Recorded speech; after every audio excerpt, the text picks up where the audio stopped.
আজ আপনাদের দেখাবো কিভাবে নতুন বিল্ডিং নির্মাণের পর আপনারা রঙের কাজ ধরবেন।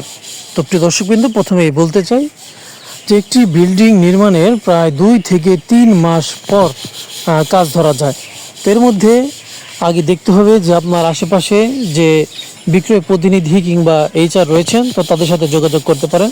তো তাদের কাছে ময়েশ্চার মিটার রয়েছে, যেটি নাকি আমরা দেখি যে একটি মানুষের যখন নাকি জ্বর হয়, অসুস্থ হয়, তখন আমরা দেখি যে থার্মোমিটার দিয়ে মাপা হয়। কিন্তু দেয়ালের যে রোগটা, তো এর জন্য মাপার জন্য কিন্তু ময়েশ্চার মিটার রয়েছে।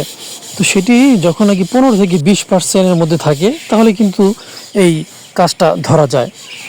যখন নাকি এটি পরিমাপ মতো থাকবে, তারপর প্রথম অবস্থায় দেয়ালকে ঘষতে হবে। এর জন্য অনেকে দেখি 80 কিংবা 120-এর যে ঘষার পাথর রয়েছে, তো সেটি দিয়ে প্রথমে ঘষে থাকেন। দেয়াল ঘষার পর আমাদের প্রথম কাজ হচ্ছে এটি ঝাড়ু দিয়ে মুছে ফেলা কিংবা